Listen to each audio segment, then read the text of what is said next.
Greetings. I hope everybody is doing okay. Now this is Sekuku tugenda kulawonyi. Eno video ya Muhammad Nsereko.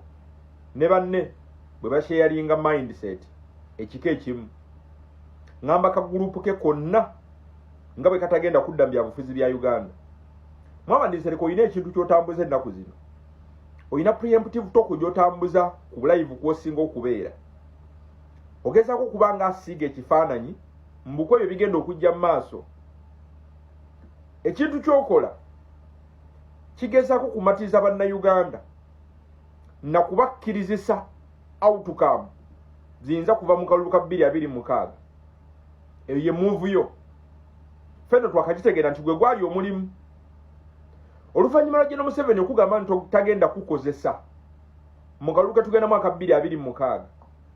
Ebimu ku bigambo byewasinga okukozesa mbu lwaki tebakukkiriza kujja ku ballot.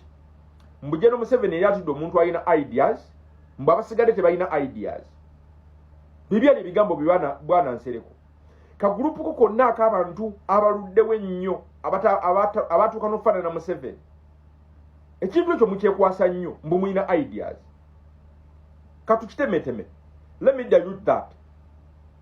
Uganda weeri. Olowooza etuusewo lwa nsonga abagifuga tebalina ideas. Gwe Nsereko ne banno. Oyagala kuŋŋamba nti group ya General Museveni yonna ejjudde abantu ababisi nti bonna basiru. Nti they don't know what to do Uganda okubeera better. Nti they are in a crisis of ideas. Oyagala kuŋŋamba nti gwe owandika the 10-point program ya NRM. Gwe oyagala kuŋŋamba nti General Museveni ne banne bonna completely basiru tebamanyi kye bateekeddwa kukola Uganda kukyuka. Nti gwe you so idealistic nti batokuteeka ku ballot olwa ideas zoyina. Oyagala kuŋŋamba nti mu Uganda ebimu ku bizibu bye tuyina nti abali mu bukulembeze bonna tebalina ideas, tebamanyi kyakukola ku kiyina kukyusa Uganda. Is that what you want to imply? Nti mu bizibu bya Uganda byeyina nti eyina crisis ey'abantu abali idealistic enough Uganda okukyuka. Olowooza General Museveni adibaze eggwanga simply because tamanyi kyakukola. Omuntu ogwe kyekukuweereza nti group ya General Museveni yonna temulimu bantu bagezi kimala, bayina ideas kimala, bayina technical know-how butya Uganda bwesobola okukyuka over a certain period of time.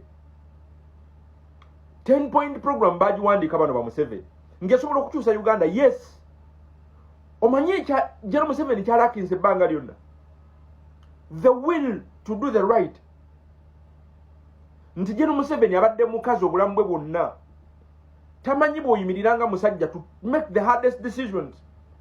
Nga mu decision ezalemesa 10-point program mwalimu okuvunaana banne be yajja nabo mu nsiko abatandika okudibaga the 10-point program. Nkuddiremu ekyalemesa General Museveni okutuukiriza bye ideas ennungi ezaali zigenda okukyusa Uganda kwali kubeera mukazi mu kukola decision. Kintu kye kimu ka group ko kyekagala okuvunaana His Excellency Robert Kyagulanyi Ssentamu olw'okubanga is man enough, so decisive okukola decisions eziri so hard nti omuntu yenna ne woba watandika nange ne woba wannegatako alongside the way, regardless ekitiibwa ky'oyina, regardless obuyivu bwo, for as long as togenda tambulira in line with the principles and the ideology of the party, tugenda kupakinga ebbali. Nti senga His Excellency Robert Kyagulanyi Ssentamu atambulira in the footsteps of John Kaguta Museveni okusparinga gwe bosobola okuyita nti banno naye nga going against the cause kw'oyimiridde omaliriza ofaananya General Museveni. Kyemwagala okuvunaana His Excellency Robert Kyagulanyi Ssentamu butafaanana, actually kyemumuvunaana butafaanana General Museveni, kubanga ekyalemesa General Museveni oba ekyatta buli idea ennungi yayina ku Uganda kwali ku sparinga abo abamuli so close abamesinganga the ideas yayina ezali ennungi ku lwa Uganda. Gweyagala kuŋŋamba nti General Museveni yaganya ogenda ku ballot simply because you have nearly the same ideas he had ng'ajja mu nsiko.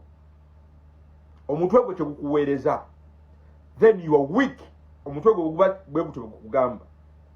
Kati Muhammad Nsereko ne ka group ko konna akakali mu screen oba bano benkuteeredde wano kambabuulira mazima omuntu gatannaba kubabuulira.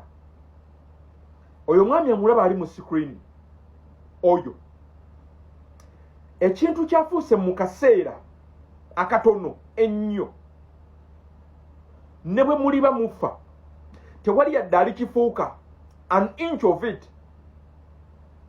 Nkimanyi bwana Nsereko omutwe gwo gukuweereza nti time to come oba oyinamu ebirooto oyinamu fantasy o fantasies mu mutwe gwo nti olunaku luyinza okutuuka n'ofuuka kino.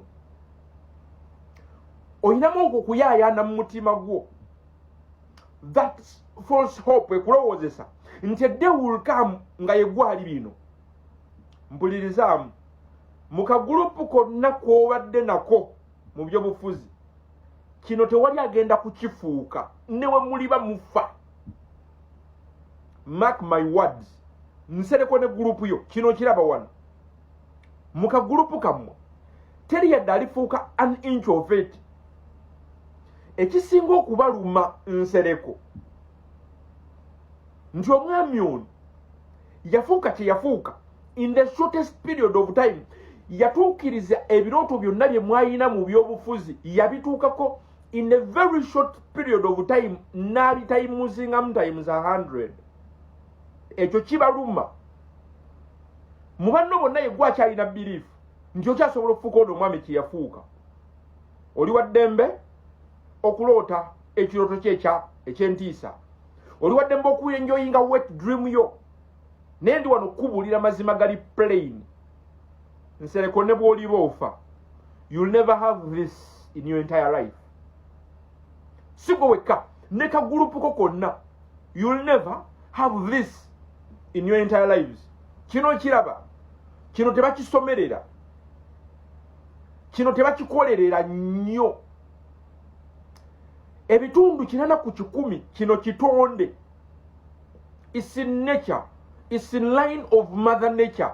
Yakisalawo yakidecidinga. Kino ebiseera ebisinga tekibeera na kubuyigirize oba buyigirivu bw'amaanyi. Kino Katonda yakigera. Guno mukono gwa Mungu. You don't simply wake up n'ofuuka kino. You don't simply wake up n'osoma nnyo okufuuka kino. Tokeera ku makya ng'okumanyako n'ebyo bye weetenna nti I'm an idealistic man mbu ne kikufuula kino. It doesn't work that way. Zukuka gy'ogenda okukoma okulwana n'amazima ne kagulupu ko konna gye mugenda okwongera okwennyika mu byobufuzi. That's why gurupu yonna gy'osinza okuwagira tegenda kudda. Mark and save this video. Semujunganda tasobola kuba ne bwoba ofa loya musikalu ne bwoba ofa this time round. Mpuga Abedi Bwamika Elias Lukwago mbano bambwa teka masimanyanga be bani abo. They are all gone. Ngagwe ekibasumbuwa Nsereko mwe mwalowooza nti mwabaliba. That's why you gone wrong. Kwali kulowooza nti mwabali bagenda okuba bino. Munteekateeka za Mungu temwalina kuba bino. Mwalina kusavinga ono. Nkimanyi ekyo kikuluma, but that's the reality. Njagala kubuuza gwolowooza ono agenda okutakinga over this place. Temwaliwo. Oyagala kuŋŋamba nti agenda okufuuka kye yafuuka nga temulaba. You watched him become this. Yatandika mpola nga mulaba, kino yakifuuka mulaba. It's not him to blame. Mwale mukozesa obudde bwammwe. Mwe mwali so comfortable mu bifo by'obubaka ba parliament. No wonder olunaku olwaleero mbulira ekyawula kagulupu konna ku Gen. Museveni. Obasanga bagamba nti ndudde nnyo mu parliament kati nina obumanyirivu obumala okusigalayo. Mbunza asobola okwogera ebintu ebyenjawulo mu parliament. Ekibuuzo kiri nti bw'oba okola excuse ekika ekyo gwe ne banno kati Gen. Museveni muvuganya waaki kuba naye asobola okukola excuse yemu nti ndudde mu kifo kino nze amanye ekifo kino obuvunaanyizibwa bwakyo. Mutuusa akaseera nga mufaananya Gen. Museveni ne mukamala. No wonder lwaki temubeera nkona mentality emujjako. You simply wanted to be like him kuba kati mumufaananira ddala. Osavinze emyaka 15 okyayagala okudda okole ki? Video gwa bweti kino temuli kifuuka naye muli